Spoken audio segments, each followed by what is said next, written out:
hormati orang tua siswa dari PK Darussalam yang saat ini hadir.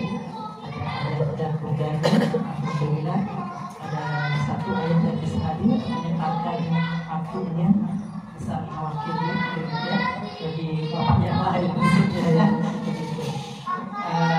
Materi ini saya sampaikan, tapi apabila nanti tidak cukup waktu,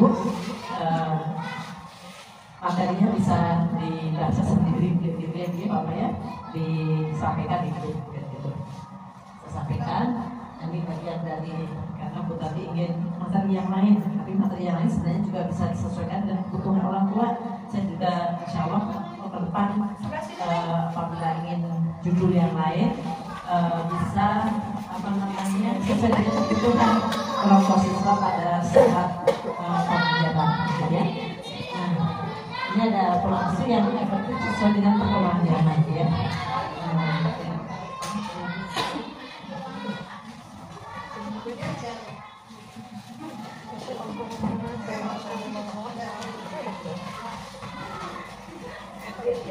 Boleh sambil berdiri?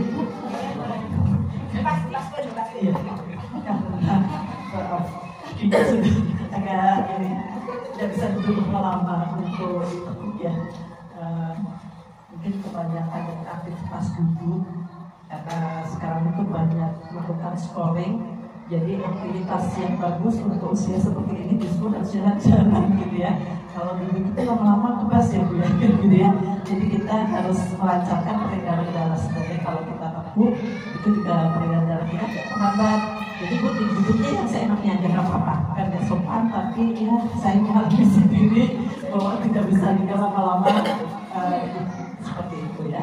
Kalau mau disuapin seenaknya, ya Ibu bisa nanti berdiri dengan lebih enak ya. Nah ini pola asuh anak ada suatu proses bertujuan meningkatkan serta mendukung perkembangan fisik, emosi, sosial, finansial dan intelektual seseorang anak sejak bayi hingga dewasa. Hal ini menjadi tanggung jawab orang dewasa atau orang tua. Sebab orang tua merupakan guru pertama untuk anak dalam mempelajari banyak hal. Jadi anak-anak adalah suatu bentuk dia belajar dari role model, dari apa yang dilakukan oleh ayah bundanya, ya. Jadi anak belajar dengan melihat dan mendengar, gitu ya. Nah, dia lebih mengembangkan dengan menggunakan panca inderanya, gitu ya. Nah, itu yang kadang sebagai orang tua kurang sadari, gitu ya. Apa yang kita lakukan itu akan ditiru anak dengan apa adanya, gitu ya. Jadi dia berkembang dengan apa yang kita lakukan, gitu ya. Nah, sehingga pola yang akan Bapak Ibu berikan pada diri kita sebagai orang tua, maka akan menjadi pola bagi anak, gitu ya. Jadi anak-anak ketika kita memberlakukan aturan kepada anak, maka otomatis role modelnya bisa dijalankan karena anak belajar dengan role model, gitu ya. Jadi anak-anak jangan sampai dia bilang seperti ini. Kenapa aku harus begitu, kenapa ibu enggak, gitu ya. Kenapa aku begini, kenapa ayah enggak. Nah itu kan berarti orang anaknya pintar ya, dia kritis ya. Ketika kadang-kadang dia bertanya, kenapa aku harus makan banyak, bundanya makan sedikit, kata dia, gitu ya. Berarti itu anak yang kritis, gitu ya. Jadi anak adalah belajar dengan modelnya. Pola asuh dapat diartikan sebagai sifat dan gaya interaksi antara orang tua dan anak. Lewat pola asuh, anak yang baik, orang tua seperti memberi panduan dengan menyiapkan anak-anak dalam menghadapi lingkungan dan budaya di tempat mereka tinggal. Pola asuh akan mempengaruhi dan membangun moral, prinsip, perilaku anak saat ini dan ke depan. Ya. Maksudnya adalah hal yang kita berikan pada suatu pola asuh ini menjadi suatu investasi ke depan, ya. Nah, banyak sekali hal yang kita tidak sadari. Apa yang kita berikan hari ini itu akan menjadi penunjukan kita ke depan. Ya, itu namanya investasi. Jadi ibu seperti ini harus saya contohkan. Kalau anak-anak dihantarkan ke sekolah yang berapa? Yang berapa? Lebih awal atau terlambat? Atau ya? Jadi ketika ibunya mengajarkan disiplin, sekolah tidak perlu terlambat, gitu ya. Nah itu berarti ibu sudah menanamkan suatu kedisiplinan investasi ke depan, bahwa aku harus datang lebih awal, gitu ya. Dan ada satu kebiasaan yang dibawa hari ini menjadi bekal pada yang akan datang. Karena anak itu di sini adalah membentuk yang disebut dengan golden age. 0-8 tahun adalah masih masa membentuk menjadi suatu investasi, gitu ya. Nah, yang kita tidak sadari untuk jangka masa yang akan datang, ya. Jadi ketika jemput anak sekolah bagaimana? Tepat waktu atau terlambat? Ya. Jadi pokoknya nggak apa-apa, kan ada guru. Jadi dia pasti main-main di sekolah, gitu ya. Maka ketika di SD, apa pikiran anak? Boleh main-main dulu, pulangnya nanti, gitu ya. Begitu SMP, ketika sekolah usai ya dia main dulu. Begitu pula SMA dan selanjutnya, gitu ya. Ini yang kadang kita tanpa sadari, gitu ya. Jadi pasti menurut saya sekolah yang disiplin itu ada sekolah yang bagus, gitu ya. Nah, kebanyakan ibu melihat beberapa contoh sekolah di kota Bandung yang disiplin, sekolahnya bagus atau enggak? Bagus ya. Saya kadang-kadang melihat ini waktunya masuk sudah langsung masuk semua, ya. Begitu pulang bersih, nggak ada anak-anak yang nongkrong di jalan-jalan, gitu ya. Sekolah disiplin bagus sekali, gitu ya. Tapi ketika ada anak yang main-main, nggak langsung pulang, apa yang saya lihat? Gurunya di dalam, anaknya di luar, nggak pulang-pulang, sampai ngerokok, sampai nongkrong-nongkrong. Gimana? Ya? Apa yang dilakukan oleh anak itu sebenarnya? Segeralah pulang, ketemulah dengan ayah ibunya, gitu ya. Maka pengasuhan anak akan kembali kepada ayah dan ibunya, gitu ya. Maka ayah dan ibunya akan memberikan yang terbaik nggak untuk anak-anaknya? Pasti, gitu ya. Nah, ini ada sesuatu hal yang kita bawa bahwa kedisiplinan itu bagaimana. Ada suatu ketika kita mengajarkan disiplinan dengan suatu modeling di sini, ya. Jadi anak-anak nanti mempunyai tingkat kejujuran yang bagus, kan gitu ya. Bukan kemudian karena dia disiplin dikasih hadiah, karena dia terlambat dia dikasih hukuman, bukan begitu. Tapi adalah sesuatu yang kita berikan dengan suatu contoh, gitu ya. Yang akan melakukan, maka anak tidak akan melakukan. Berikutnya, dalam mengasuh anak sekarang harus memahami karakter anak terlebih dahulu, karena anak memiliki karakter yang berbeda-beda. Anak yang sekarang cenderung menginginkan kemandirian, bahwa campur tangan dari pihak lain, mulai tertarik terhadap lawan jenis yang lebih. Kadang-kadang dia merasa perlu mengumpulkan pengalaman baru yang menantang, senang mencoba sesuatu yang beresiko, rasa lebih terikat dengan kelompok daripada dengan keluarga. Nah, ini ketika nanti anak-anak sudah mulai menginjak di usia-usia remaja, ya. Biasanya anak-anak sudah muncul karakter-karakter yang seperti ini, ya.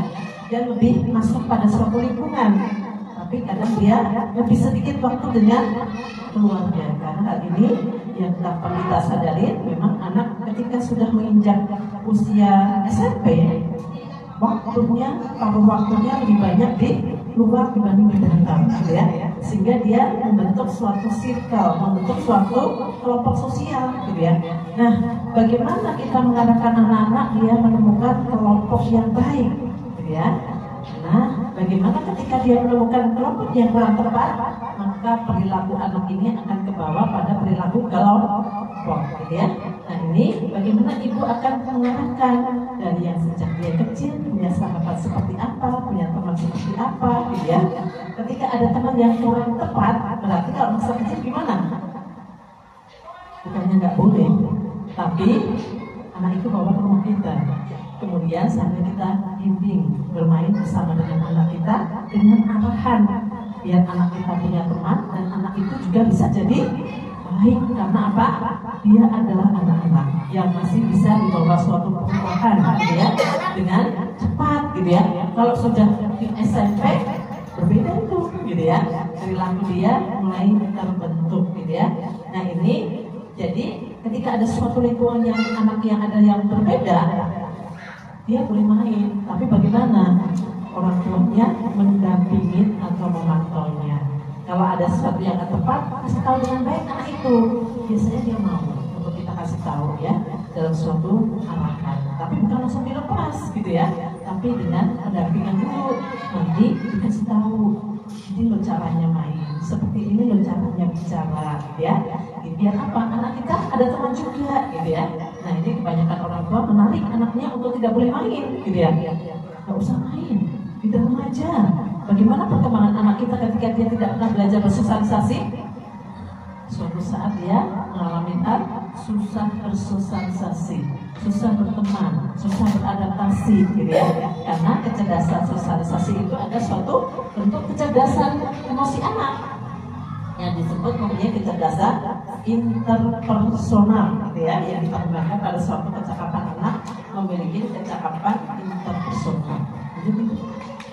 Masuk anak sekarang jangan disamakan dengan masuk anak zaman dahulu, karena anak zaman sekarang lagi melek teknologi ya. Jadi anak 3 tahun aja sudah pegang-pegang HP ya. Pola asuh anak pada era digital kembali pada asing asuh, lebih serius lagi dan dalam membangun fondasi karakter atau akhlak bijaksanalah menggunakan HP, gitu ya. Ajulah anak secara ilmiah, alamiah dan ilmiah, ajak anak untuk pandai bersabar dan bersyukur, gitu ya. Jadi ketika anak-anak itu, oh iya nak, bagaimana ketika kita anak-anak sekarang itu melek gadget, gitu ya. Nah, bagaimana ada sesuatu hal yang kita akan berikan dalam pendampingan. Tugasnya adalah orang tua mendampingi saat anak pegang gadget, bukan ditinggalin, tapi didampingin, gitu ya.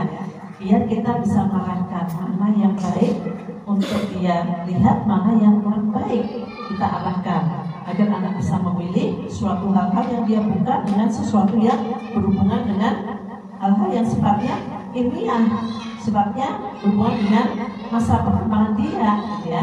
Nah ini kadang-kadang orang tua ketika anak pegang HP, kitanya sibuk melakukan pekerjaan kita. Tugas kita adalah, nah, mau hari apa, jam berapa, sesuaikan dengan jadwal yang kamu bisa dampingin. Maka setiap anak pegang gadget, sebaiknya orang tua di sampingnya. Karena pada saat belum munculnya gadget, anak itu kalau nonton TV juga harus bersama dengan ayah atau ibunya. Gak bisa dilepas nonton TV sendiri. Kenapa? Karena TV itu nanti harus dibahas, ya. Bagaimana cerita yang sebenarnya. Kadang-kadang dalam suatu cerita itu bayangan anak belum bisa menangkap dengan realita. Itu kan main-main. Ini kan kalau yang benar begini, gitu ya. Nah itu harus kita diskusikan bersama anak dengan apa yang ditonton, apa yang dimainkan, gitu ya. Menjadi bahan apa? Bahan edukasi bagi anak, gitu ya. Nah ini aja dulu.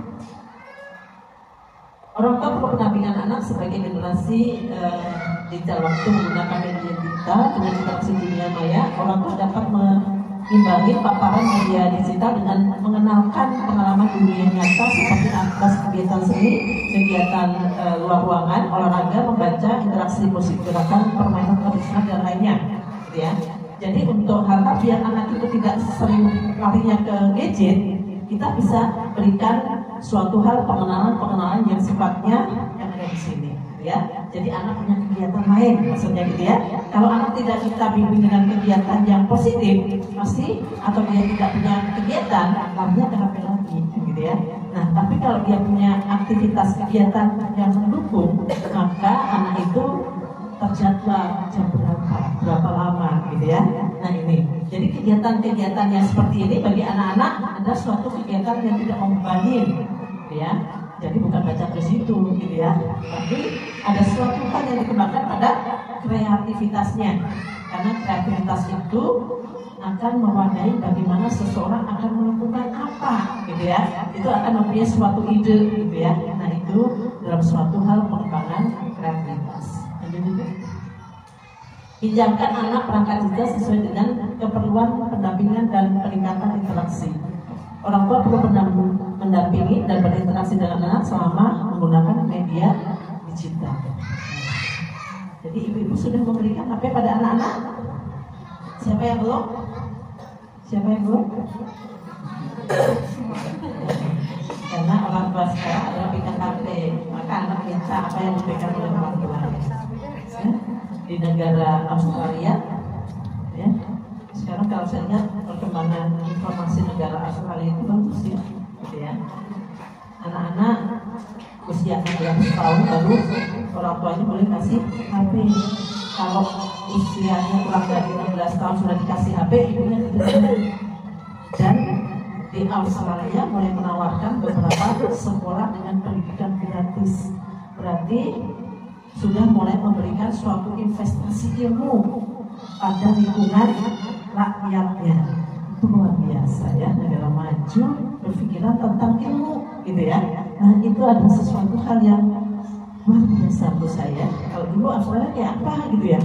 Kalau sekarang negara Singapura aja istilahnya kasih ke Australia gitu ya. Dia nggak mau kerja, mau menetap di Singapura. Karena apa? Mau hijrahnya ke Australia. Nah ini ada sesuatu kali ya untuk Australia ini gitu ya. Nah itu adalah hal yang kita kembangkan gitu Bu. Jadi anak-anak ya, kalau saya dengan suatu hal ketika konsultasi orang tua permasalahan anak-anaknya karena HP gitu ya, maka anak yang pertama saya kasih HP ketika SMP, karena pada saat itu HP masih BBM. Jadi fungsi HP SMS dan telepon untuk komunikasi masih tepat gitu ya. Gamenya gitu-gitu ya Bu ya. Gamenya masih gitu ya. Gamenya masih gitu ya. Kemudian begitu tingkat berikutnya anak saya SMP, HP-nya sudah digital, udah dalam bentuk apa namanya Android. Ya. Waduh, gimana nih kata saya gitu ya. Maka saya berikan tahu ke dia saat nanti usia kelas SMA kelas 1, maaf Bunda baru bisa kasih. Ya namanya anak gitu ya, diambil balikin, punya bapaknya ambil balikin, kata saya gitu. Sabar itu ada hikmahnya. Sabar itu ada sesuatu yang akan baik engkau peroleh. Gak ada kata sabar itu merugikan, kata saya itu ya. Nah itu cobalah nanti pahaminya. Mungkin sekarang kamu belum paham, marah, kecewa. Anak yang lain boleh, kamu gak boleh. Boleh kamu merasakan itu saat ini lah. Tapi suatu saat apa yang ibu maksudkan kamu paham, gitu ya. Saat ini kamu gak paham, okay. Tapi pada suatu saat kamu gede, kamu paham, gitu ya. Nah, begitu SMA saya kasih. Tapi setelah saya lihat begitu SMA saya kasih, anak saya gak praktek, bahkan banyak ngerti, saya tuh jadi heran. Kenapa ya? Oh iya, mungkin karena ini adalah zamannya digital, Allah sudah berkali dengan zamannya. Kedua, dari hasil apa? Kesabaran dia. Ternyata Allah berikan kemudahan ilmu buatnya, gitu ya. Jadi sabar itu memang manfaatnya luar biasa. Jadi ibu masih ada kendala dengan kata sabar? Masih? Sabar itu susah kata kita Bu. Ya. Sabar itu susah Bu Indri. Gak marah itu susah Bu Indri. Dengan dua kata ini saya belajar ya. Saya juga kadang-kadang terpacu, kadang-kadang terpicu juga untuk marah. Tapi nggak boleh marah ini, saya tahu gitu ya. Saya kasih tahu, nggak boleh marah. Coba kamu belajar untuk tidak marah. Rubahlah kalimat yang kemudian akan kamu katakan jadi kalimat kata-kata yang baik, gitu ya. Saya perintahkan. Berarti manusia itu dikontrol oleh dirinya sendiri. Marah kita, nggak boleh. Enggak. Jadi siapa yang mengizinkan kita sedih? Kita sendiri. Ketika kita bilang enggak, aku nggak mau sedih, aku mau bahagia. Siapa yang akan merasakan bahagia itu? Diri kita sendiri. Ya. Jadi tanpa izin kita juga tidak akan masuk pada suatu psikologis kita, gitu ya. Jadi kalimat sabarnya harus gimana ya? Kalau kata saya, bukan sabar itu susah, tapi sabar itu banyak manfaat dan hikmahnya, dan Allah akan berikan sesuatu, akan kesabaran itu adalah suatu hadiah yang luar biasa pada saat nanti, gitu ya. Nah, itu sesuatu harapan, doa, harapan baik, doa yang baik, maka Allah akan berikan apa yang kita minta. Karena Allah berkata, apa yang engkau prasangkakan itu yang aku akan beri, gitu kan ya. Berarti luar biasa ya Bu. Ibu percaya dengan hal ini? Apa yang ibu pikirkan Kalau memang ibu itu kuat dalam memikirkan dan yakin bahwa pertolongan Allah akan diberikan kepada kita, ibu pernah merasakan itu? Ada, ya, akan hadir bersama dengan kita, ya. Nah ini bagaimana kita akan mengelola mindset pola pikir kita, apa yang luar biasa. Bagaimana kita mengelola hati kita, itu adalah harta kita yang luar biasa untuk bisa ibu mengelola kembali. Karena ketika pikiran kita, hati kita, itu pancaran wajah kita. Benar ibu? Benar? Coba kalau ibu cemas wajah ibu kayak apa? Kalau ibu marah pasti ibu kayak apa? Ya?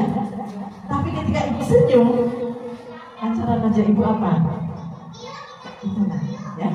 Jadi yang ada muncul pada diri kita itu adalah pancuran dari dalam diri kita, ya, psikis kita, gitu. Jadi itulah. Jadi kalau ibu ada sesuatu, boleh ibu selfie, boleh ibu selfie, fotolah wajah ibu, gitu ya. Kemudian lihatlah wajah ibu, sadarilah, ibu mau nggak dalam suatu kondisi yang ibu lihat itu. Ketika ibu mau katakan aku mau, gitu ya. Ketika ibu tidak mau katakan aku tidak mau, aku mau, gitu ya. Nah itulah akhirnya akan membawa sesuatu yang ada pada psikologis kita, gitu ya. Nah itu yang ada pada sesuatu yang kita bisa didik kita, karena anak kita itu nanti akan terlihat dari apa yang ada pada ayah dan ibunya. Lanjut ibu. Orang tua dalam mengasuh anak perlu mengajarkan ilmu tauhid dan akidah. Ini yang pertama. Jadi kalau ilmu ini anak-anak harus diajarkan, kita punya kewajiban kepada anak pada usia 7 tahun, anak itu harus sudah bisa baca Al-Quran. Jadi pertama yang mengajarkan baca siapa? Yang mengajarkan baca siapa itu?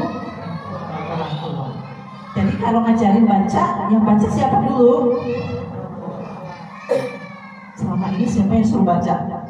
Ini huruf apa nak? Gitu ya. Jadi harusnya gimana? Nah ini huruf A. Jadi yang baca siapa? Ibunya. Ketika anak bertanya ini huruf apa, ini huruf apa, ini huruf apa, gimana coba rasanya anak? Ngerti, susah. Ya. Hal-hal yang kita harapkan. Biarkan sesuatu itu menyenangkan. Jadi kita yang membaca, anak yang akan menirukan apa yang kita baca.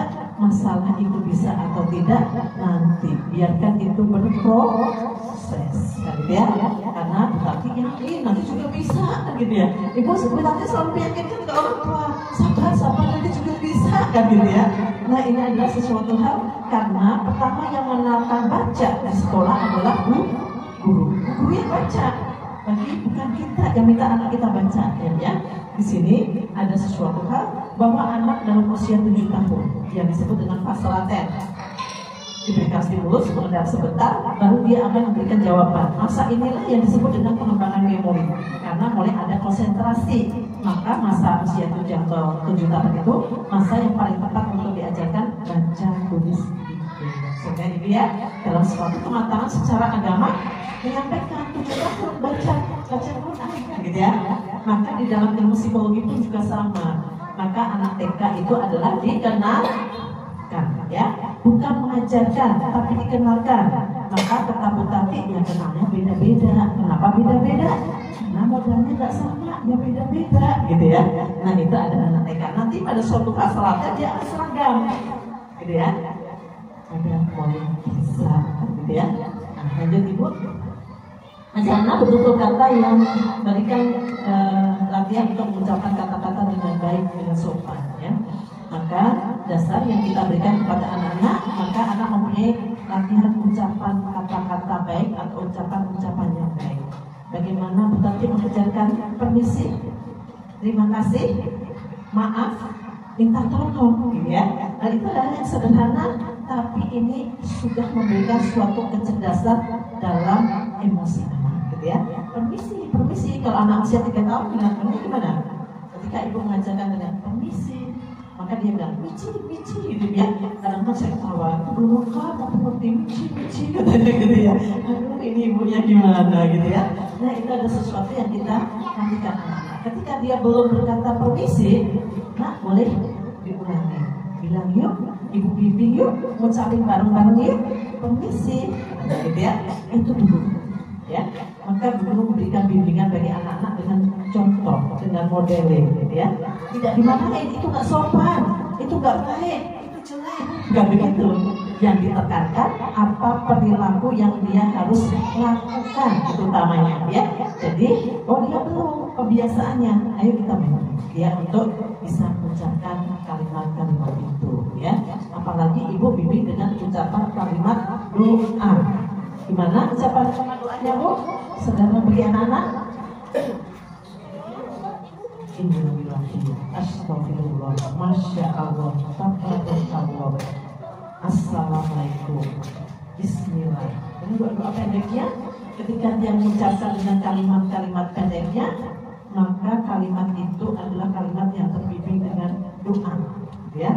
Ketika ibu memberikan kalimat, dia ada suatu masalah, kemudian dia bilang astagfirullah. Berarti apa ya? Anak itu sedang apa? Ya Allah, bimbingkanlah aku keluar dari masalahku, kayak gitu ya. Nah, itu adalah sesuatu yang luar biasa. Jadi ketika kita sedang banyak ujian, ucapan apa yang harus banyak keluar dari kita? Istighfar, ya, gitu ya. Nanti ketika ibu dengan ucapan istighfar, saya rasakan, ya, bahwa solusinya ada sendiri. Ternyata selesai, gitu ya. Karena apa? Kita bergantung pada Allah yang menyelesaikan, bukan kita merasa mampu. Bagaimana ketika kita merasa mampu? Jadi yang ada adalah kecewa, gitu ya. Tapi Allah memberikan yang terbaik, katanya gitu ya. Nah, ini anak-anak dilatih dengan suatu kata-kata kalimat yang baik, gitu ya. Ketika jatuh, aduh, pasti anaknya gimana? Sama dengan ibunya. Dia akan bilang dengan ucapan yang sama, ya. Tapi ketika dia jatuh, astagfirullahaladzim, kata dia, oh iya, gitu ya. Itu ada sesuatu yang dia lakukan. Bagaimana kita bertanggung jawab dengan generasi yang akan datang? Karena apa, Bu? Pemimpin-pemimpinnya harus lebih baik dari yang sekarang. Kenapa pemimpin-pemimpinnya harus lebih baik? Karena dunia terjaga, katanya. Dunia baik-baik aja, katanya gitu ya. Ketika di dalam suatu hal, perilaku yang baik itu semakin banyak muncul dibanding dengan yang mudorot. Ketika ada sesuatu muncul banyak yang tidak baik, pasti berkatalah, dunia sedang tidak baik-baik aja. Begitu kan, Bu? Kita membahasakan, saya dulu juga apa sih itu? Ada bilang, dunia tidak baik-baik saja. Kenapa? Sedang bermuncul sesuatu ciri-ciri yang seperti ini. Nah, maka sekarang dikurangi dengan munculnya seperti ini, gitu ya. Saya katakan alhamdulillah, gitu ya. Nah, ada sesuatu yang lebih baik pada saat sekarang. Berikutnya, Ibu, memupuk rasa empati pada anak ini penting sekali, ya. Jadi empati anak-anak itu kadang juga sudah mulai muncul. Seperti apa contohnya, Ibu? Ibu tadi apa? Aku bantuin, kata dia. Ada yang begitu? Anak-anak kecil ibu sudah mulai seperti itu. Ketika dia sudah muncul seperti itu, ibu kasih ya, sini boleh, ibu ya, nggak usah sama main aja, nanti berantakan masaknya ibu. Ketika ibu jangan, nggak usah, memanglah kecerdasan intrapersonal yang muncul di anak itu adalah kecakapan intrapersonal, ya. Lanjut, Ibu, mengajarkan ibadah, ya, mengajarkan ibadah. Maka ibu memilih salah satu TK-nya di mana? TK Darussalam. Kata Bu Tati, Bu, kenapa jam 9.30? Biar anak beribadah dulu, Bu, ada kebiasaan, gitu ya. Nah, tujuannya ini adalah anak sudah mulai terbentuk dengan kebiasaan pada usia 0,8 tahun. Maka ibu akan meletakkan kembali SD-nya, SD negeri atau SD swasta. SD swasta yang ada agamanya itu adalah plus pembiasaan. Ketika ibu meletakkan dia di SD negeri, berarti pembiasaannya terletak di mana? Hanya ibunya, ya. Tapi ketika dia di sekolah itu ada, maka plus dia dapat pembiasaan di sekolah, gitu ya. Nah, ketika pembiasaan ada di ibunya, berarti ibu harus ada sesuatu yang ibu perhatikan, ya. Maka ketika subuh, siapa yang bangunin anak subuh untuk saat ini? Ayahnya, ibunya? Ayahnya. Jadi yang membangunkan subuh adalah ayahnya. Kenapa ayahnya? Biar anak ayah itu terlibat dalam mendidik anak, gitu ya. Karena kalau ibunya gimana yang bangunin subuhnya? kepikiran, belum rebus air, belum masak nasi dan sebagainya. Yang ada bangunnya sambil marah-marah, gitu ya. Tapi kalau ayahnya kan, ibu sedang ibadah memasak ya, atau bersih-bersih. Ayahnya yang bangunin anaknya untuk bangun pagi dan ngajak ke masjid untuk sholat subuh, kan gitu ya. Tapi di sini suatu hal peran ayah itu luar biasa. Dengan adanya peran ayah, maka anak itu akan terbimbing bagaimana modeling menjadi seorang laki-laki atau seorang ayah, gitu ya. Jadi peran ayah itu sebenarnya diperlukan sekali bagi anak-anak. Jadi bukan yang mendidik ibunya aja, ayahnya kerja aja, bukan gitu. Karena nanti yang ditanya pertama siapa? Ibunya atau ayahnya? Ayahnya ya. Kau didik apa anakmu? Kau didik apa istrimu? Siapa yang ditanya? Imamnya, katanya gitu ya. Yang ditanya bukan makmumnya, tapi imamnya. Pertama yang bertanya adalah imamnya. Maka ibu menyayangi suami, maka suami libatin ya, ajakin. Karena peran ayah, nanti ketika ada sesuatu itu, anak ayah itu ngomongnya sedikit. Jadi anak punya segan pada ayah. Begitu satu kata di ayahnya dia langsung nurut. Tapi kalau kata ibunya, biasa ibu gitu-gitu, tapi ibu juga nyium aku, peluk aku, juga sayang sama aku. Jadi anak itu mengerti strategi gitu ya. Kalau sama ibunya, nanti juga ibunya naik lagi, tadi gitu ya. Nah, tapi ayah itu bicaranya kan sedikit, karena dia lebih logis. Ya kan Bu, laki-laki itu bicaranya sedikit ya. Kadang-kadang ibu sudah kebetulan, kok iya cuma jawabnya gitu ya biar. Itu gak direspon kata saya. Nah itu memang cara kerja laki-laki begitu ya biar. Tapi sebenarnya dia merespon ya. Nah itu kadang-kadang ini suamiku cuek amat gitu ya. Laki-laki itu memang bicaranya gak banyak gitu ya. Nah berikutnya mendorong anak untuk menjadi pemimpin yang baik ya. Salah satu contohnya adalah kita dengan memasukkan figur seorang ayah. Itu adalah dia akan belajar menjadi imam, belajar menjadi pemimpin. Itu maksudnya pada peran ayahnya. Kita lihat berikutnya, bentuk kepribadian anaknya dari dia dan anak seperti yang dari keluarga merupakan tempat pendidikan utama bagi seorang anak. Oleh karena itu cara mendidik anak menurut Islam sesuai ajaran Rasul adalah dengan menanamkan nilai moral melalui contoh yang baik agar dapat diteladani oleh anak. Cara yang sederhana untuk melakukan hal ini adalah dengan menciptakan lingkungan keluarga yang kuat dan penuh kasih sayang. Jadi kalau ada perbedaan, ada perdebatan masalah ayah dan ibunya, boleh nggak depan anaknya?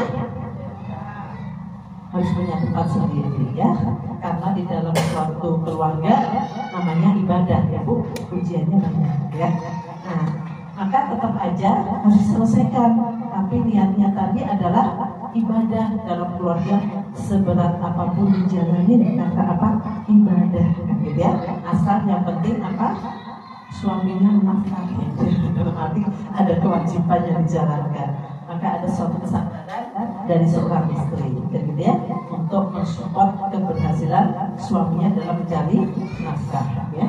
Nah ini jadi kita menjaga di depan anak ada suatu hal yang baik, yang sisi kebahagiaan keluarga akan menjadi kebahagiaan bagi anak. Ketika ada permasalahan di keluarga, anak juga akan berpengaruh pada kemampuannya atau karakter emosinya juga gitu ya. Membentuk berikutnya Ibu, mengajarkan anak dengan tanggung jawab ya, mengajarkan anak dengan tanggung jawab. Sederhananya gimana? Anak usia 3 tahun ngompol, berarti apa Ibu mengajarkan tanggung jawabnya? Ya bawalah celana kotornya, baju kotornya itu ke kamar mandi. Jadi yang bawa siapa? Anaknya ya.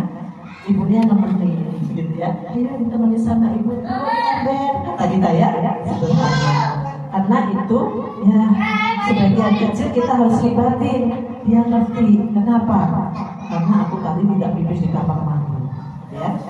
Satu hal ya. Jadi ada suatu tanggung jawab. Ini basah. Keluarga ibu harus banyak kerjaan. Tapi ada bagian yang bisa aku ambil yang sederhana. Apa yang dia bisa lakukan, Ibu ingatkan ya. Tapi anak-anak sebenarnya toilet training itu dilatih sejak kapan? Sejak kapan sebenarnya toilet training itu dilakukan? sedari dini semakin bagus, karena akan menunjukkan mengajarkan anak kebersihan daripada iman dari lebih awal. Karena apa? Karena apa? Kalau anak itu pakai pampers, itu bagian sensitif loh. Ya. Kalau ada kuman-kuman bagaimana ya? Jangan dibiarkan menunggu penuh lama-lama. Ya, itu adalah bagian sensitif. Nanti bagaimana ketika ada sesuatu hal masuk ke dalam dan kemudian menjadi benih pelan-pelan. Ya, yang diajarkannya adalah anak ketika di rumah dia nggak pakai pampers. Ya. Jadi pipis ganti popoknya, cuci ajarnya ditunggu proyeknya sama ayahnya. Ya, kenapa? Dapat pahala. Ya, dapat pahala. Dan dia akan menunjukkan kasih sayang luar biasa ketika itu seorang ayah lakukan. Ketika dia sayang pada anaknya, dia akan sayang pada istrinya enggak? Pasti. Ya.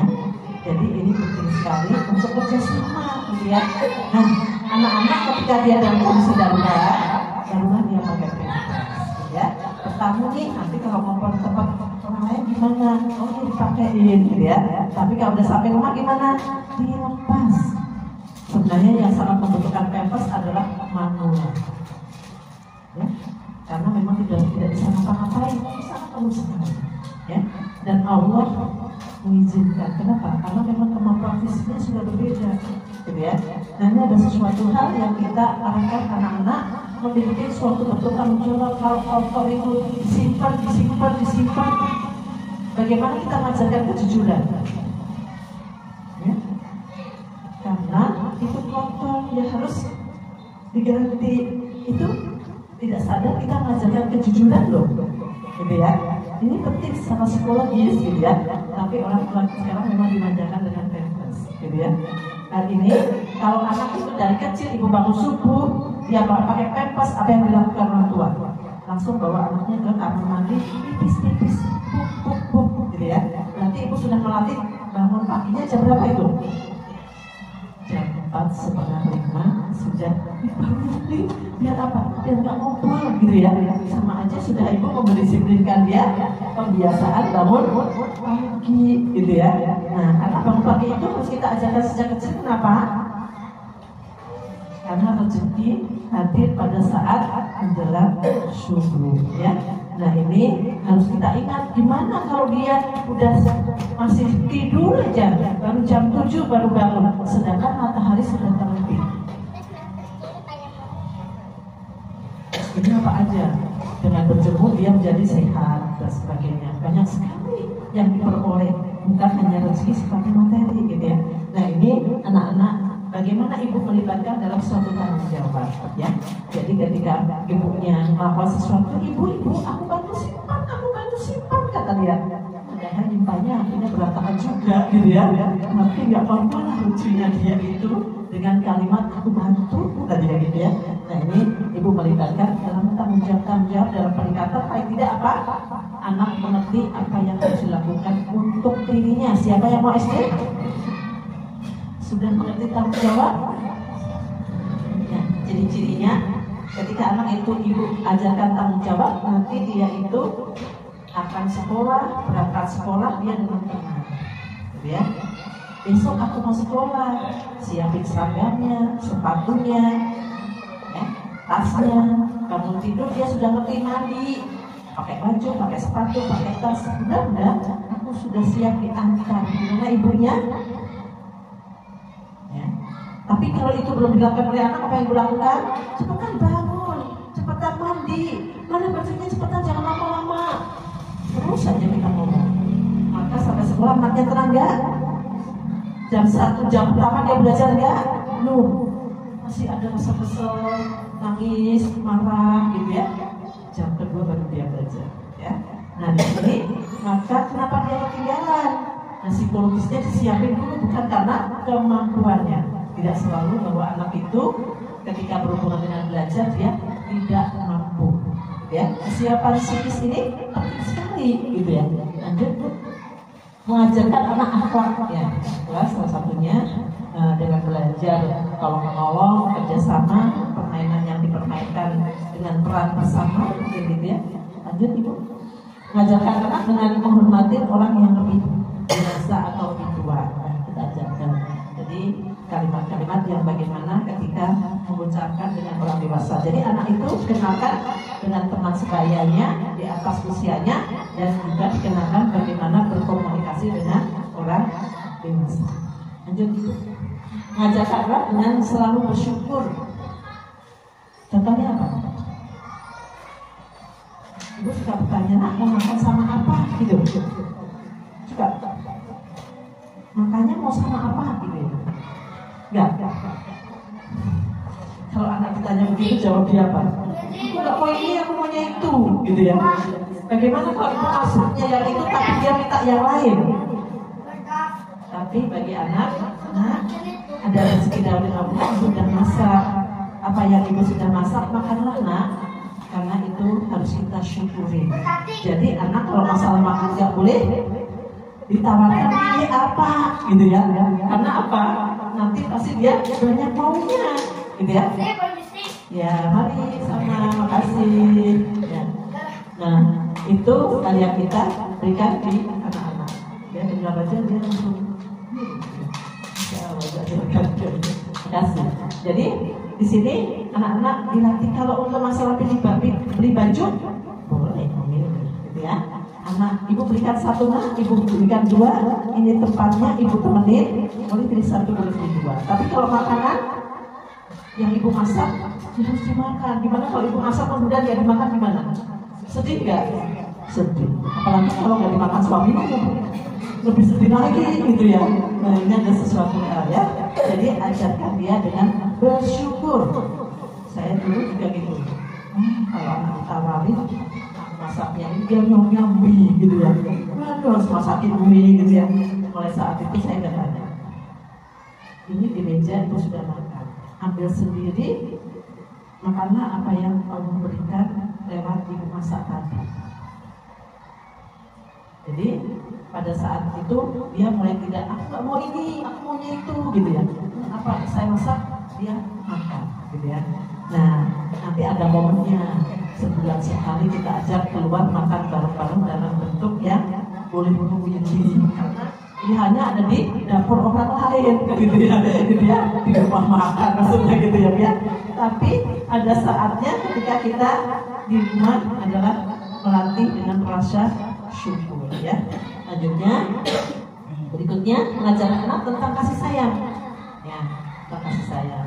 Bagaimana ibu melibatkan mungkin anak-anak bisa, ini ada yang lainnya bisa baca ya, untuk mengajarkan itu ya. Jadi anak-anak misalkan ibu di rumah pelihara binatang, ya, anaknya maunya pelihara apa, sukanya pelihara apa di rumah?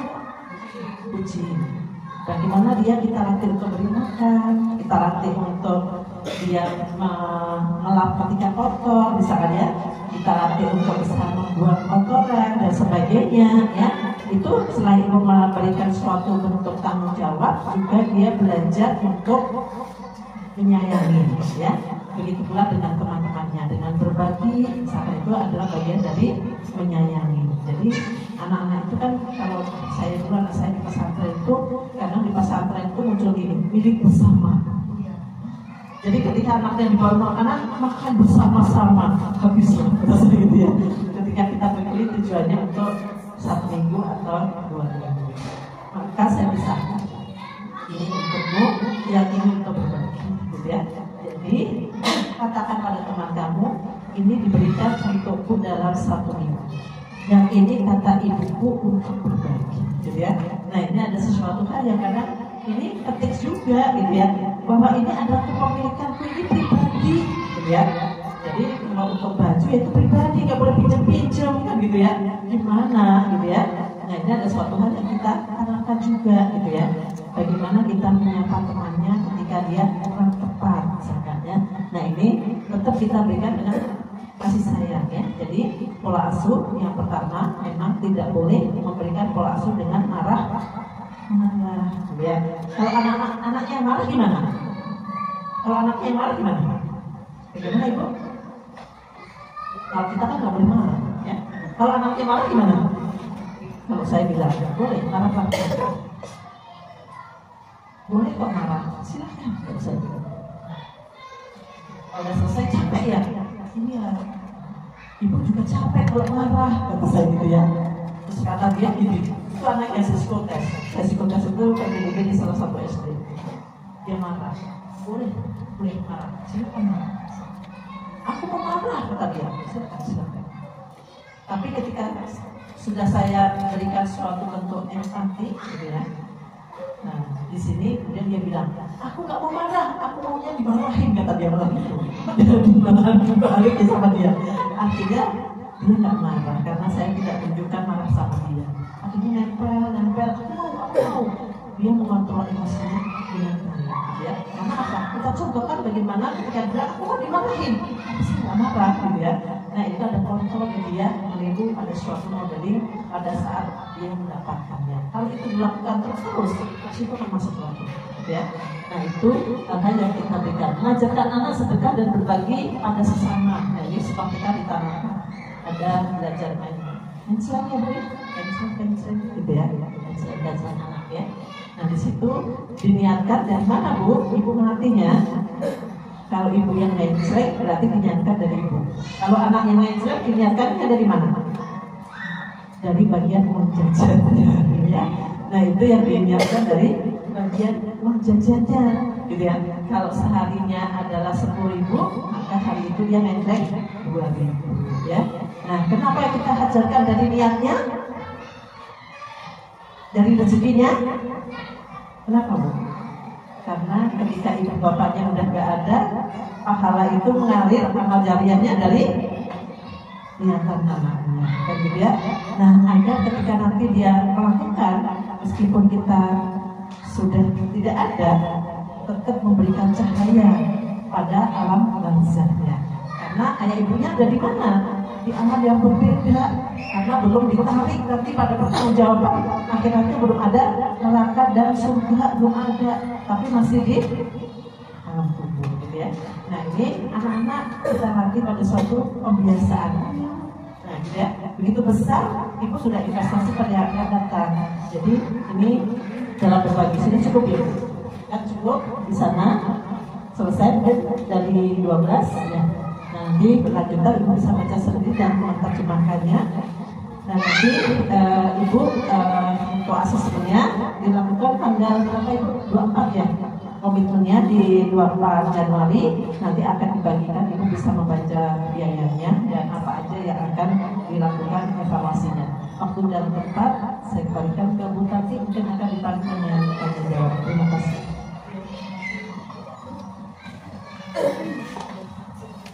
Baik, nanti materinya bisa ya Bu Indi ya. Baik, alhamdulillahirobbilalamin. Mungkin itu penjelasan yang disampaikan oleh Ibu Indi. Beberapa mungkin sudah kita laksanakan ya Bu ya. Latihan disiplin, tanggung jawab. Seperti kalau di sekolah ibu guru sok dibiarkan anak-anak ada yang kesulitan pakai sepatu sendiri juga dan memang belajar untuk mandiri, belajar untuk bertanggung jawab, tidak selalu menggantungkan kepada orang dewasa ya.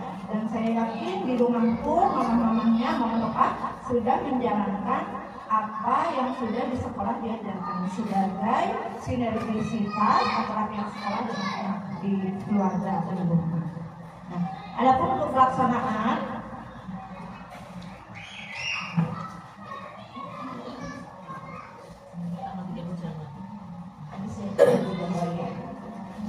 untuk pelaksanaan tes, jadi sebelum pelaksanaan tes ya, ada nggak yang ingin Ibu tanyakan sehubungan dengan tadi yang Ibu Indri jelaskan?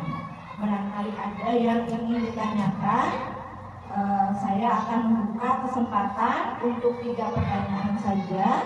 Jika masih punya waktu, dipersilahkan. Barangkali ada yang mau ditanyakan. Kita taruh dulu kampus gitu ya.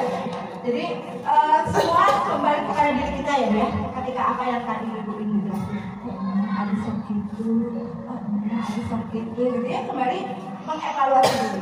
Bu, kita sebagai orang tua memang harus selalu berrefleksi diri, mengintrospeksi diri sendiri, ya. apakah kita sudah belajar, ya, karena kita berproses di seumur hidup. Bahkan saya pun anak sudah pada nikah, sudah punya cucu, tapi pun refleksi, apakah saya udah jadi ibu yang baik? Ketika puntennya misalnya pun anak ngawurkan ke putrana A, apakah saya boleh langsung intervensi, gitu ya? Apakah saya boleh langsung mengatur rumah tangga anak saya? Enggak, Bu. Kita sebagai orang tua juga tetap harus punya batasan. Apa yang bisa diintervensi, apa yang tidak. Ya, contohnya tadi kata Binti ketika memilih baju. Kadang-kadang anaknya ya bener, ayah bajunya teh cuci kering pakai. Seperti asing tahu ya, ada itu. Biasanya dicuci hari berikutnya pakai ya. Untung jualan orang teh nggak boleh masuk baju teh tahu ya, sekarang pada gitu ya. Memang mungkin saat itu dia kerja sedang memilih baju yang itu. Soalnya kalau makanan tadi ya diajarkan untuk bersyukur bahwa apapun yang saat ini kita dapat, apapun yang saat ini kita punya, kita nikmati bersama dengan rasa syukur. Yang itu poin-poin yang katakan di sekolah sudah diterapkan, ya. Kemudian kemandirian dan tanggung jawab itu ya, ini yang saya suka agak dalam ekstrim dan garis merah. Di militernya upami tuang itu yang diwapang, gitu ya. Kenapa? Karena anak di sekolah sudah belajar mandiri. Ayah kenen itu aja biasa muka tutup potong, ayah kenen itu aja biasa muka tutup miskin, begere, ibu-ibunya sudah buka sendiri ya. Sudah selesai jam, sanes. Tetapi anak belajar mandiri dan bertanggung jawab terhadap barang-barang miliknya. Ya, meskipun setelah selesai makan, anak-anak langsung harus menutup makanan sendiri, menutup tasnya yang mungkin masih terbuka, itu lebih kepada apa yang tadi sudah dipaparkan.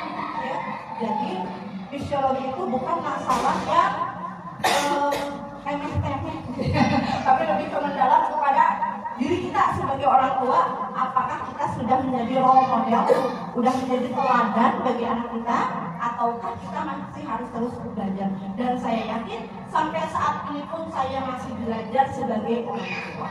Tidak akan ada istilah tos pinter, sudah merasa baik, ya. Orang yang sudah merasa baik itu berbahaya. Kenapa? Karena tidak akan ada lagi keinginan untuk memperbaiki diri. Ya, mungkin itu yang penguatan dari saya. Dan selanjutnya akan diadakan tes fisiologi perkembangan anak dengan biaya 175, dilaksanakan di hari Kamis setelah libur panjang nih, ya, setelah libur panjang tanggal 30 Januari 2020. Saya tekankan bahwa untuk mengikuti tes fisiologi perkembangan ini tidak diwajibkan, ya. Mangga, saya merasa butuh nih, saya merasa perlu. Apakah anak saya kematakan ya untuk KB ya? Nah, apakah untuk TK perkembangan ya? Jadi kami pihak sekolah memberikan fasilitas, ya. Kalau ibu tes fisiologi di luar itu ibu bisa tahu sendiri mungkin berapa ya, tapi kalau kami sudah bekerja sama dengan ibu ini dengan 175 ibu sudah mendapatkan data, di antaranya data yang ibu dapat itu mengenai perkembangan ya, ya, dengan diantaranya mengenai endurance, spasial, komunikasi, memori, persepsi, kreativitas, kognisi, kinestetik, psikomotorik. Kemudian yang lainnya juga ada tentang perkembangan intelektualnya, kemudian level psikodevelopmentnya, mengenai tingkat perkembangan emosionalnya, dan juga mengenai tipologi belajar yang tadi kata saya, oh ternyata kalau anak yang tipe otak kanannya lebih dominan itu lebih sering kreativitasnya ya berjalan. Kalau yang hafalan, yang otak kiri itu lebih senang ke yang hal-hal bersifat logis gitu ya, hal-hal yang bersifat hafalan gitu ya.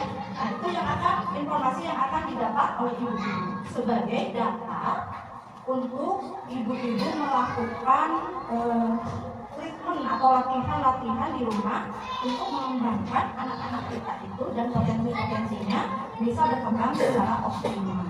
Gitu ya. Itu mungkin yang ingin sampaikan. Jadi untuk nanti kami kopikan ini, silahkan diisi. Untuk tesnya tanggal 30 itu berlangsung pada saat KBM, ya. Jadi pada saat KBM dilaksanakan tes fisiologi itu ada yang kasih tanya, ada one by one dengan fisiolog. Setelah itu hasilnya dikirim ya Bu ya. Lalu nanti ada hasil paparannya, lalu kita akan berkumpul lagi untuk dibacakan. Hasilnya itu bersifat rahasia ya, hanya pihak orang tua, psikolog, dan sekolah, tidak untuk dipamerkan gitu ya, karena setiap anak itu unik, setiap anak itu berbeda hasilnya. Oh yang ini ternyata spasialnya yang harus diintervensi, kemampuannya untuk mungkin berkomunikasinya, oh yang ini pola belajarnya begini, yang ini bagaimana kita memaksimalkan setiap anak. Jadi pertama di Indonesia anaknya dituntut untuk memahami semua aspek ya, berbeda dengan di luar negeri yang ini ya sudah multi intelligence, yang multi intelijensi ya. Maksudnya kalau yang anak-anak suka yang menggambar akan diarahkan ke satu bidang. Kalau di kita belum. Kalau di kita itu masih memang anak-anak itu harus bisa memahami apa yang diajarkan di sekolah.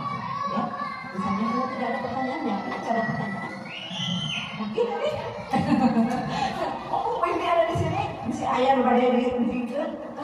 Saya boleh kan? Assalamualaikum warahmatullahi wabarakatuh. Dengan saya Desa, Ibu Cica dari kelas A.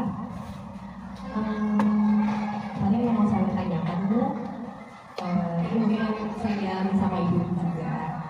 Kebanyakan dari kami kan kalau misalnya sedang lelah dan capek gitu ya Bu ya, kadang itu suka tidak bisa mengelola dan regulasi emosinya. Tidak baik kalau saya yang Bu, jadi kadang tuh gimana ya caranya supaya tidak berdampak ke anak gitu pada saat saya sedang moodnya misalnya tidak baik, sedang lagi ada masalah, apakah saya harus menjauhkan dulu dari anak, atau saya harus permisi dulu dari anak untuk minta waktu sendiri, atau baiknya bagaimana? Terima kasih. Ini kita cepetan semua orang ya. Ya. Kalau saya Ibu menyampaikan dengan apa yang Ibu sampaikan tadi, saya jadi berpikir ya. Saya ketika lihat di TikTok ya, karena saya suka berbuka TikTok, informasinya banyak sebenarnya. Jadi bukan hanya yang joget-joget begitu ya, tapi informasinya banyak. Dan yang saya temukan seperti ini, ya. Ibunya sedang sakit, mas, ya, pulang. Kemudian anaknya datang, ibu-ibu yang semangat, ibu-ibu yang kuat katanya, ibu-ibu cepat sehat. Kemudian ibunya menyampaikan seperti ini, oh iya nak ya, kalau kakak sedang sakit, siapa yang nyemangatin? Ibu katanya. Kalau ibu sedang kamu sedang capek, siapa yang nyemangatin? Ibu. Ya. Maka ketika ibu sedang begini, siapa yang menyemangatin? Aku, kata dia, gitu ya. Jadi ketika anak lelah, maka itu anak marah, maksud saya, dia boleh. Kenapa? Divalidasi, maksudnya gitu ya, diakuin ya. Setelah itu baru kita sampaikan, suka enggak? Enggak suka, kenapa? Karena marah itu capek, aku tadi teriak-teriak katanya. Oh iya ya, jadi capek ya. Dia juga bersama, kalau marah juga capek. Jadi lebih baik kita marah enggak usah, kata dia gitu ya. Mungkin hal yang ada. Maka ada saatnya ketika pada suatu saat kamu merasakan seperti ini, itu berikan kamu semangat gitu ya. Tapi ketika ibu sedang mengalami seperti ini, bantu ibu juga ya. Agar ibu bisa istirahat sebentar, kemudian nanti ketika ibu semangat kita mulai lagi. Ya, ketika ada sesuatu hal memang emosi kita itu belum siap, memang sebaiknya memang tidak deketin anak dulu. Yang kita persiapkan adalah diri kita. Karena apa? anak-anak itu natural, masih putih bersih, belum dosa. Kalau ada sesuatu yang muncul di diri kita, itu dia buka, ngerti. Maka gelagatnya sama dengan perasaan kita, gelagatnya sama dengan pikiran kita. Coba kalau ibu guru ngajar anak-anaknya marah-marah, apa yang muncul? Anaknya nggak mau diem di kelasnya itu lari-lari gitu bu, gitu ya. Tapi begitu melihat ibu itu baik gitu ya, gitu ya. Nah itu ada sesuatu yang anak itu peka sekali gitu ya. Maka hal-hal yang kadang kita, oh anak nggak tahu kenapa dia bisa meniru kayak gitu, padahal anaknya nggak tahu gitu ya. Contohnya apa? Ketika baju kotor kita taruh di pintu buka tutup pintu kita, maka anak itu gimana juga? Dia sudah melakukan sama kan, gitu ya. Nah, hal itu padahal kita tidak di baju kotor kotor kita taruh sini kan kayak gitu kan. Tapi dia jadi ngerti, oh iya begitu ya. Ini ada sesuatu hal anak itu peka gitu ya, peka sekali. Jadi ketika kita memang belum siap, ya nggak apa-apa, kita bilang gitu ya. Karena ketika saya merapi anak juga sama, saya datang dengan agak kesel, anaknya nggak konsentrasi bu, tapi begitu kita tenang, ternyata bisa cepat gitu ya.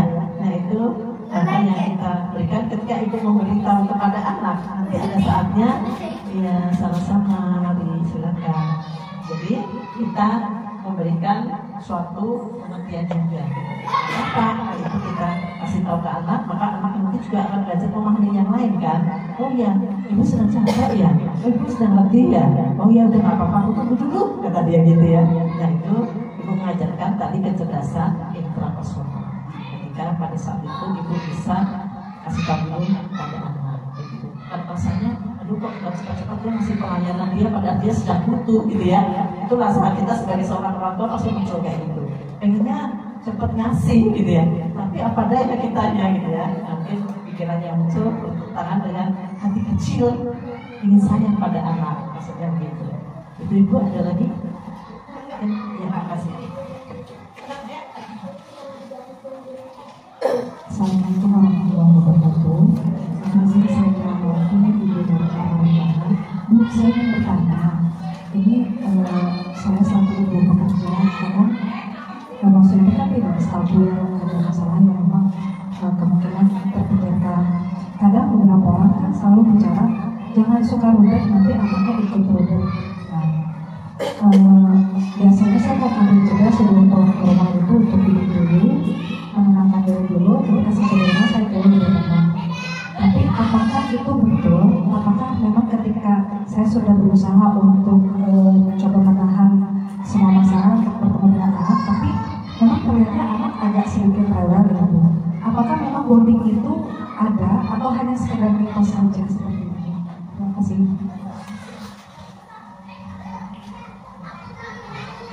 Bonding bagi anak itu sangat terbuka, ya.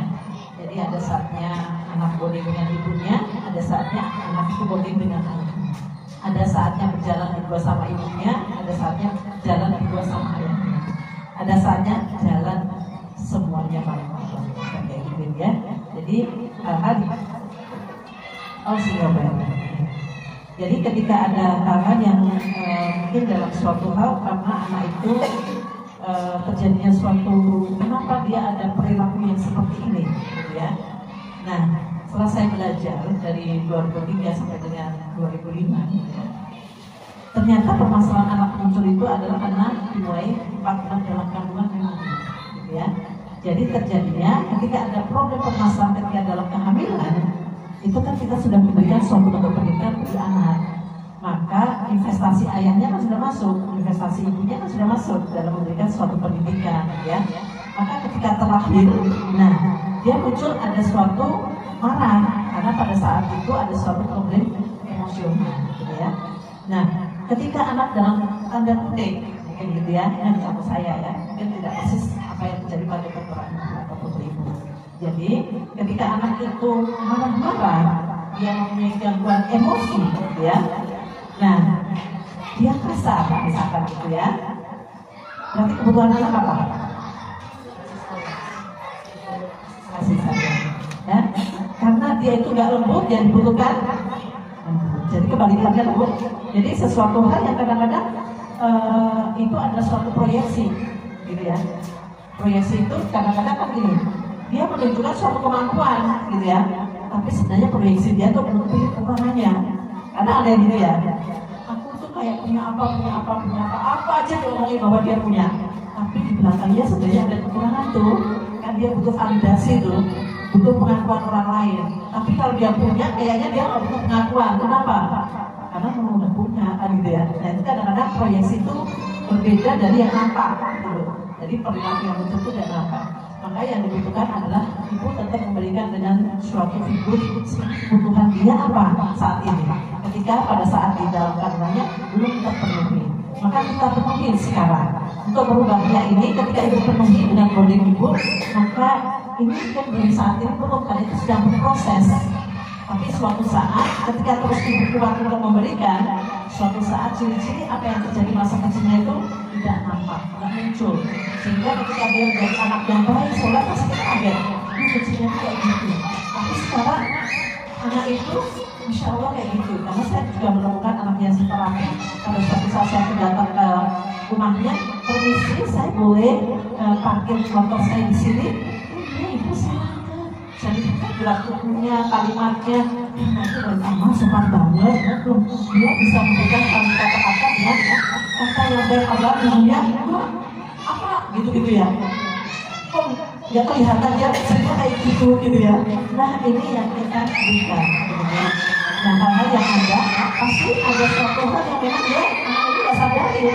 Tapi hal itu sudah masuk pada suatu bentuk pendidikan yang berjalan pada saat itu. Nah maka kita tidak bisa menyalahkan masa lalu. Ngapain harus lebih fokus pada masa lalu, tapi kita lebih fokus pada hari ini untuk kebaikan yang esok gitu ya. Itu yang penting adalah solusi yang kita berikan pada saat ini. Insya Allah nanti kontrol gitu ya. Nah karena yang membuat dia ceria, bahagia, gembira, bagaimana apa itu? Ya caranya adalah ibu ketika dia bermain ada keterlibatan ibu saat dia bermain. Jadi suatu saat seminggu sekali ibunya bekerja, seminggu sekali ajak aja dia jalan-jalan bermain sesuai kebutuhan anak-anak itu. Di mana? Oh kalau dia itu sukanya jajan, ya bagaimana di minimal kita carikan tempat kebutuhan yang tidak banyak pedagang, saran gitu ya. Nah ada anak yang kalau nanti saya punya tamu kasih bekal ya. Dia menyampaikannya seperti ini. Nanti aku buat beli seragam aja pas gue SD. Nanti buat beli seragam aja ini yang dikasih ini tidak buat jajan katanya. Nanti baik banget kata saya gitu ya. Bisa memberitakan sesuatu yang diberikan gitu. Nah ketika anak itu mengerti, enggak kali ini ibuku belum punya rumah. Nanti aja kalau ibuku sudah punya rumah. Ibu nggak perlu sedih. Kenapa? Dewasanya dia, ya. Dewasanya dia. Kadang ibu kan sedih ya. Aduh belum bisa ngasih gitu. Insya Allah anakku sudah muncul ciri-ciri yang baiknya. Gitu. Jadi hal ini perlu adanya keterlibatan ibu untuk mengajak dia bermain, ajakin, susuin. Ketika dia marah-marah, misalkan marah itu boleh itu maksudnya gini, nggak mukul-mukul, nggak lempar-lempar gitu ya. Dia marah tapi di tempatnya gitu ya. Gitu. Nah itu kita validasi dulu. Karena dia merasa diterima, tidak ditolak. Oh akhirnya dia tenang. Karena apa? Oh ibuku baik-baik aja, tidak merespon dengan sesuatu yang membuat dia mencontoh gitu ya. Maka berikutnya dia akan melihat bonding yang ibu berikan tadi. Karena ya, tadi setelah saya pelajarin kenapa anak itu aktif, kenapa itu anak agresif, dan gitu ya. Karena memang benar bahwa pendidikan sudah diberikan sejak terbentuknya janin 4 bulan dalam kandung, gitu ya. Nah sekarang kebutuhannya apa? Itu yang disampaikan. Jadi ibu yang semangat ya, ini yang semangat ya, semangat. Itu ya.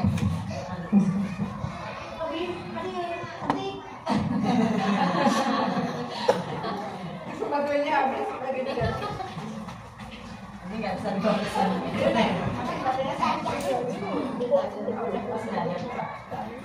Ini